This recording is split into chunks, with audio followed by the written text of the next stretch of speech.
한 잔 더 하시겠습니까? 그럼 한 잔만 같은 걸로 주시겠습니까? 알겠습니다.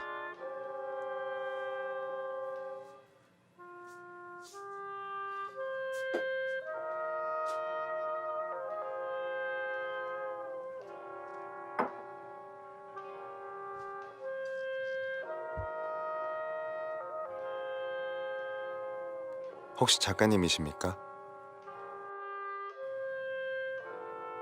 아닙니다.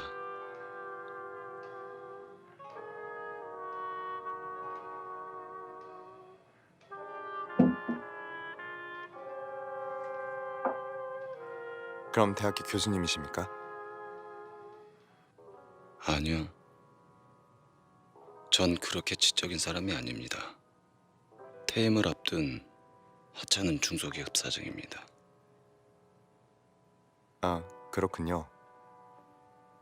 노트를 두고 고민하시는 모습을 보고 작가님인 줄 알았습니다.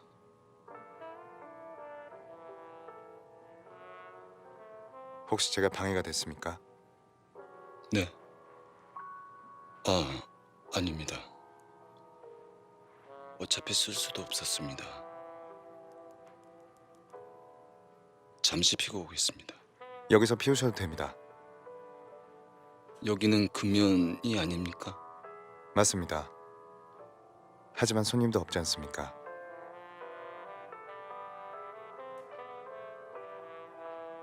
혹시 저 때문에 퇴근을 못 하시는 겁니까? 아닙니다. 그렇지 않습니다. 어차피 퇴근 시간까지는 시간이 조금 남았습니다. 이걸 뒷다리로 쓰십시오. 저도 손님이 없을 때 사장님 몰래 피우곤 합니다.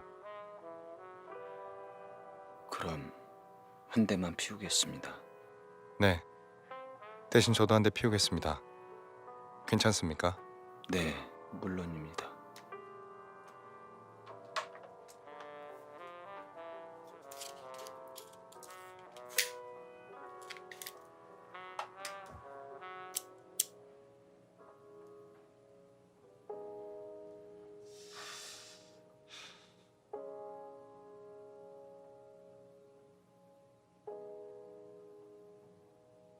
왜 그러십니까? 있어야 하는 것이 없을 때 사람은 뒤숭숭해지지 않습니까? 적에 있는 시계. 시계에 바늘이 없으니 이질감을 느낍니다.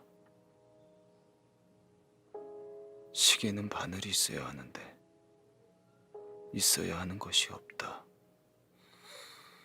그래서 나도 모르게 바늘과 그 위치를 상상하게 됩니다. 바늘이 없으니 시간을 알 수가 없고 시간이 흐르는지도 모르겠습니다. 마치 영원한 시간 속에 갇혀 있는 느낌이 듭니다.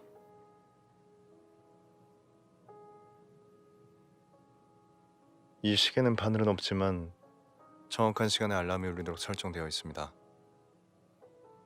영업을 마감하는 새벽 5시가 되면 정확하게 알람이 울립니다. 그리고 그 알람이 울리면 제 업무도 끝나는 거죠. 그리고 오늘은 그 알람을 듣는 마지막 날이기도 합니다. 마지막 날? 네, 심각한 일은 아닙니다. 그저 제가 여기서 일하는 마지막 날일 뿐입니다. 그렇습니까? 고생 많으셨습니다. 감사합니다. 혹시 실례가 안 된다면 관두고 무엇을 하실지 물어봐도 됩니까? 무엇을 하실 계획인가요? 글쎄요. 딱히 계획 같은 건 없습니다. 뭔가 부끄럽습니다. 제 나이에 이런 대답이라니. 아닙니다. 훌륭하다고 생각합니다. 그렇지 않습니다.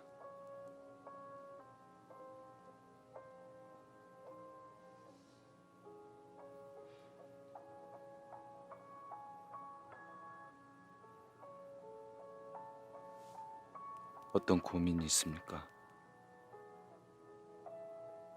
사람이라면 누구나 고민이 있지 않겠습니까? 저도 그런 겁니다. 아까 손님이 하신 말씀, 사실 어떤 말씀인지 알 것 같습니다.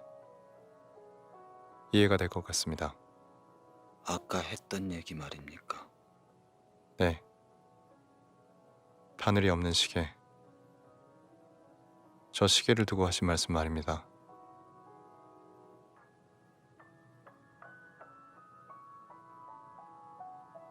사실 저는 자주 이상한 꿈을 꾸곤 합니다. 꿈? 네.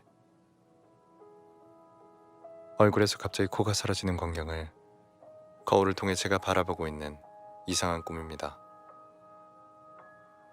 상상해 보십시오. 만약에 제 코가 없었다면, 여기가 매끄럽다면, 있어야 하는 것에 대한 상상을 하지 않겠습니까? 그뿐만 아니라 지나친 이질감을 견디지 못하고 자기 얼굴조차 쳐다보지 못하게 됩니다. 뭔가의 결함은 때론 사람을 직시하지 못하게 하니까요. 뭔가의 결함은 때론 사람을 직시하지 못하게 한다. 정신과 의사가 말하길 사실 이 꿈은 전형적인 불안 증세가 있는 환자들이 자주 꾸는 꿈이라고 합니다. 네, 그렇습니다.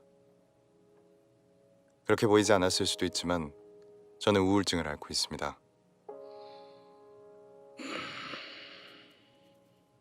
신경 쓰지 않으셔도 됩니다. 손님을 불편하게 만들기 위해 드린 말이 아닙니다. 제가 말이 많았네요. 원래는 이렇게 말이 많지 않은데 말이죠.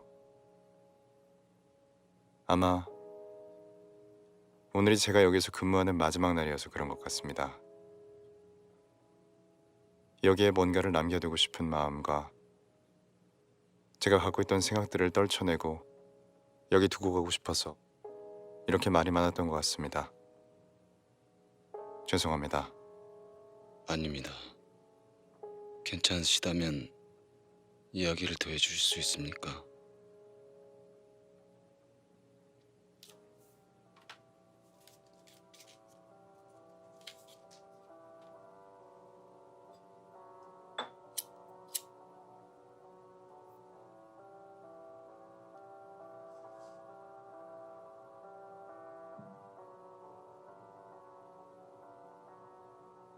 아까 손님이 제게 앞으로 무엇을 할지 물어보셨죠?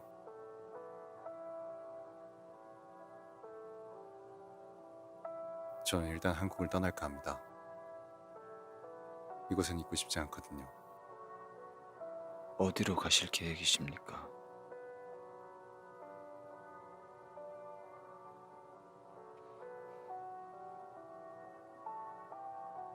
아직 구체적인 생각은 못했습니다.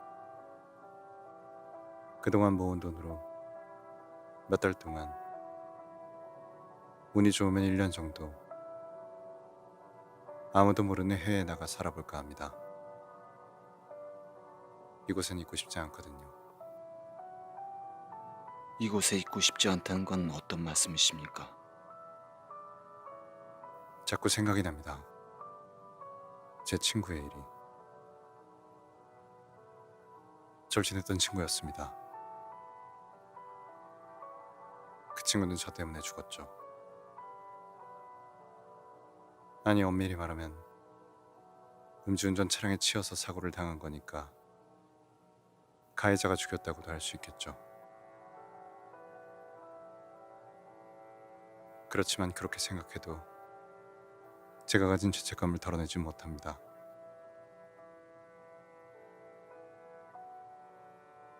어릴 적부터 친하게 어울렸던 친구였습니다.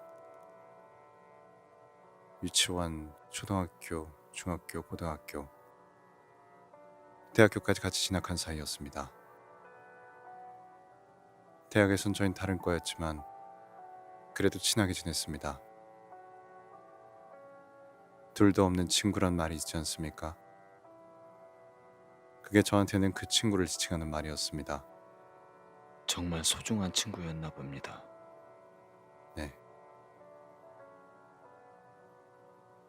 행사장에서 아르바이트를 할 때였습니다.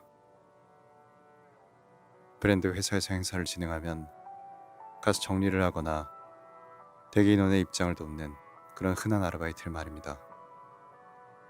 행사 날은 미리 정해져 있는데 일을 나가지 못할 땐 대신할 사람을 구해야 합니다. 그렇지 않고 일을 쉬게 되면 대행사의 블랙리스트에 올라서 다시는 일을 할 수 없게 되기 때문이죠. 여느 때와 같은 날이었습니다. 어떤 행사를 맡았는데 감기에 걸리는 바람에 40도에 가까운 고열에 시달려 도저히 갈 수가 없었습니다. 하지만 그날은 다들 바빠서 대신 일을 해줄 수 있는 상황도 아니었고요. 제 친구 또한 그날은 어머니와 식사 약속이 있는 상태였습니다. 그렇지만 저는 이 일의 보수를 생각하니 도저히 놓칠 수가 없었습니다. 그래서 무리해서 제 친구에게 사정했습니다. 그런데 그날 제 친구가 일하고 있던 행사장으로 많지 않은 운전자가 먼 차량이 사고를 냈고 대기인원을 정리하고 있던 제 친구가 정말 운이 나쁘게 그 차에 치이고 말았습니다. 그 친구는 그 자리에서 즉사하고 말았고요.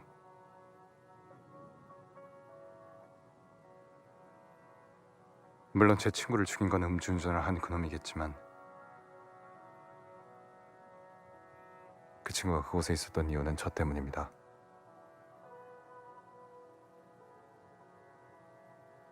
그 사실이 아직도 정말 괴롭습니다. 그리고 친구의 장례식에서 그 친구의 어머니가 눈물을 흘리며 저를 쳐다보던 그 원망의 눈을 잊지 못합니다.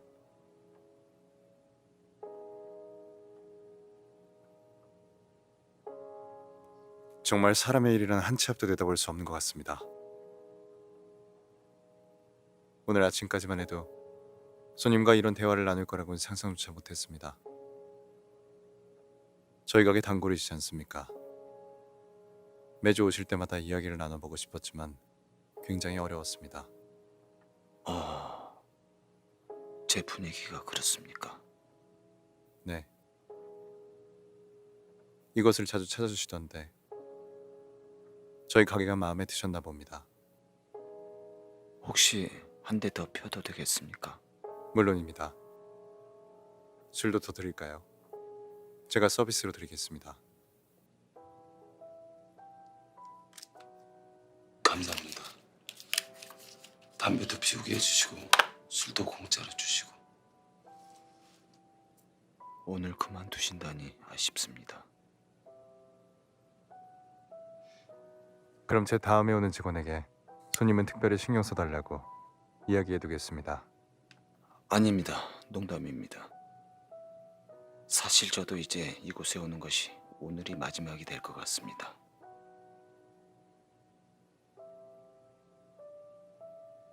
좋거나 즐거운 얘기가 아니지만 그래도 제 얘기를 들어주실 수 있습니까? 네. 저여도 괜찮다면 얼마든지요.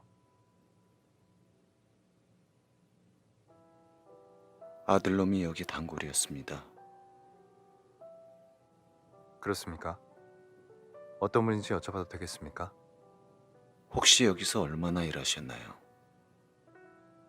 대략 8개월 정도 일했습니다. 그렇다면 모를 겁니다. 이곳에 못 온 지 1년이 됐거든요. 사실 오늘이 우리 아들이 목숨을 끊은 지 1년이 되는 날입니다. 죄송합니다. 아닙니다. 저랑 대화해보고 싶다고 하셨나요?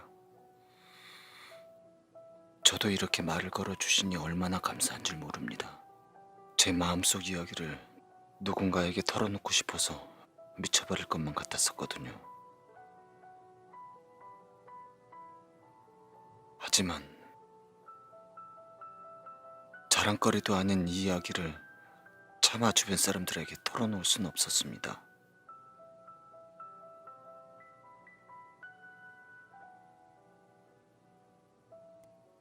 좋거나 즐거운 이야기가 아니지만 그래도 들어주실 수 있습니까?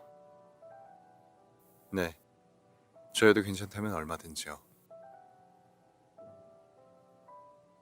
우리 아들놈이 그렇게 되고 오늘이 정확히 1년째 되는 날입니다.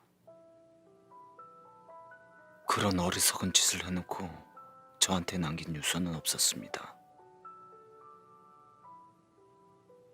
그 녀석 우리 집사람에게도 남기고 사귀던 여자친구에게도 하다못해 고등학교 담임 선생에게까지도 남겼는데 말이죠. 너무하지 않습니까? 너무했죠. 그러니까 없을 리가 없다고 굳어져 버리는 겁니다. 이 머리가.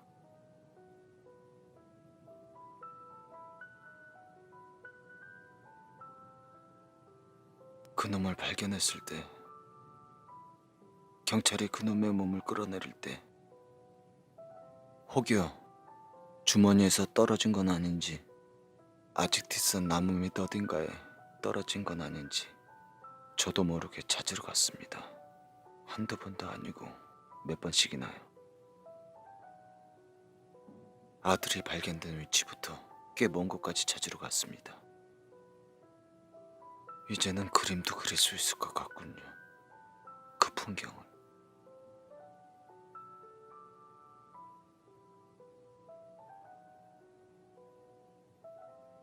혹시 아들이 입었던 옷을 처분해달라고 했을 때 구석에 있었나?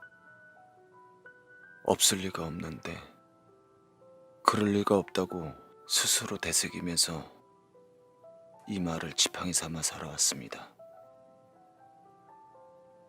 정말 어찌할 때라고는 하나 없는 지팡이였죠. 하지만 전 그 상상에 기대어 이 1년을 살아왔습니다. 그런데 문득 그 있어야 했던 유서 안에 아들은 무엇을 썼을지 궁금해졌습니다. 그래서 전 쓰려고 했습니다. 있어야 했던 유서를, 나한테 남겨야 했던 그 유서를. 그래서 아들놈이 좋아했던 이곳에 와서 아들의 마음이 되어보려고 노력했습니다. 그런데 아무것도 나오지 않았습니다. 오늘이 아들이 그렇게 된 지 일주기가 되는 날입니다.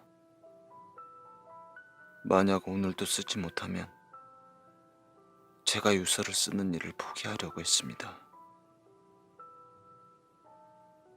지금 자꾸만 제가 그놈에게 했던 말들만 떠오릅니다. 취업해라, 저축해라, 뭐 이런 말들. 이런 말은 부모가 아니어도 할 수 있는 말이었는데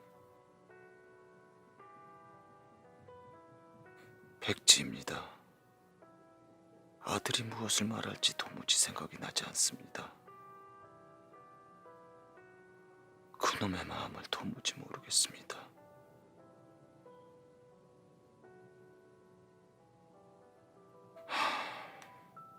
이 종이 한 장, 고작 이 종이 한 장을 채울 수가 없습니다.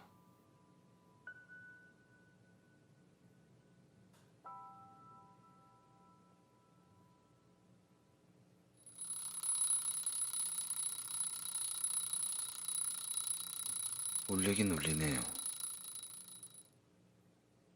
네, 시간은 가니까요. 하늘이 보이지 않는다고 해서 시간이 흐르지 않는 것은 아닙니다. 이제 가야 할 시간이군요. 이야기 들어주셔서 감사합니다. 아닙니다. 제가 더 감사합니다. 오늘 일은 한동안 잊을 수 없을 것 같습니다. 언젠가 만날 기회가 있다면 그때 이렇게 한잔하면서 다시 얘기 나누고 싶군요. 그때를 기대하겠습니다.